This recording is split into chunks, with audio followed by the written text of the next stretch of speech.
নমস্কার, আপনারা দেখছেন ডিএনটিভি বাংলা। আসুন দেখে নিন আজকের খবর।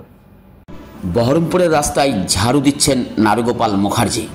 শুনে চমকে যাচ্ছেন তো? হ্যাঁ, ইস্কনের রথযাত্রা উপলক্ষে তিনি টেক্সটাইল মোড়ের সামনে ঝাড়ু দিয়ে জগন্নাথ দেবের চলার পথ পরিষ্কার করে দিলেন। এদিন ইস্কনের রথে উপস্থিত থেকে তিনি বললেন যে আমরা প্রতি বছর এই রথের আয়োজন দেখে থাকি এবং ভগবানের আশীর্বাদ লাভ করি, এটা আমাদের কাছে পরম পাওয়া। তার সঙ্গে উপস্থিত ছিলেন ভাইস চেয়ারম্যান স্বরূপ সাহা এবং কাউন্সিলর জয়ন্ত চক্রবর্তী। বহরমপুর থেকে প্রান্তিক চ্যাটার্জির রিপোর্ট, ডিএনটিভি বাংলা।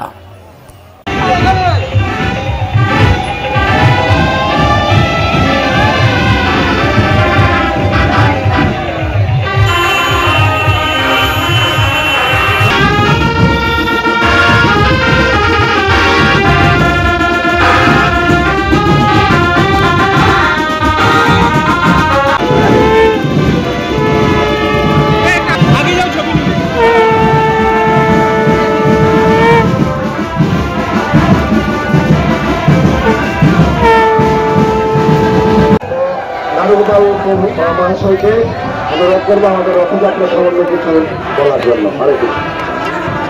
জয় জগন্নাথ। প্রথমে সবাইকে আমার জগন্নাথের আশীর্বাদ নিয়ে আজকের এই শুভ রথযাত্রা, আজকে যারা আয়োজক তাদের প্রত্যেককে আমার ভালোবাসা, অভিনন্দন এবং নমস্কার, প্রণাম, শ্রদ্ধা। তারা ধারাবাহিকভাবে প্রত্যেক বছর যেভাবে এত নিষ্ঠার সঙ্গে সারা বছর এই জগন্নাথ দেবের প্রভুর সেবায় নিজেদেরকে নিবেদিত করে, তাদের ক্ষেত্রে আমাদের কি বলার থাকে, তাদের প্রভুর প্রতি সেবার মধ্যে দিয়ে আমরা যে আশীর্বাদ পাই, এটা আমাদের কাছে অনেক বড় পাওনা। সেই জন্য প্রভুর মধ্যে দিয়ে তাদেরকে আমরা মনে করি যে তারাই আমাদের ধারাবাহিক জীবনে চলার পথে অন্যতম একটা ভগবানের মাধ্যম। তাদেরকে আমরা স্মরণ করে এবং জগন্নাথ দেবের আশীর্বাদ